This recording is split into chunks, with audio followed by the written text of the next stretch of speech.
If you happen to experience this error message, you can follow these steps that we have for you in this video to troubleshoot this error on your Windows PC.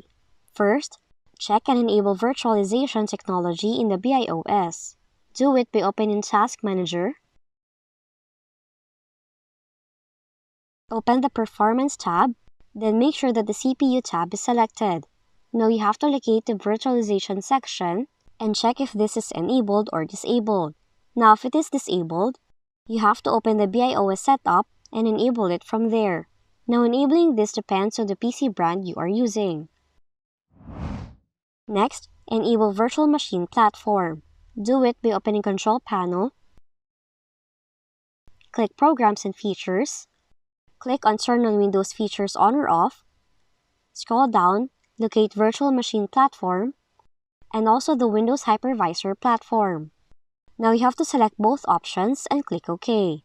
Now Windows will start installing the necessary files, so wait for the process to be completed.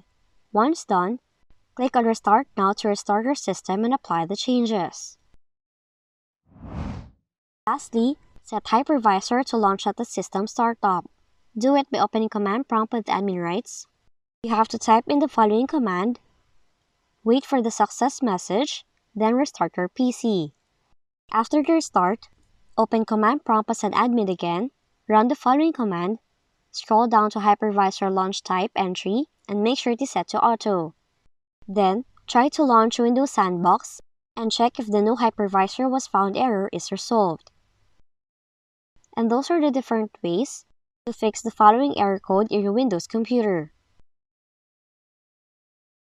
If you found this video helpful, kindly like and subscribe. You may also click and turn on the notification bell so you can be notified from whenever we release new videos.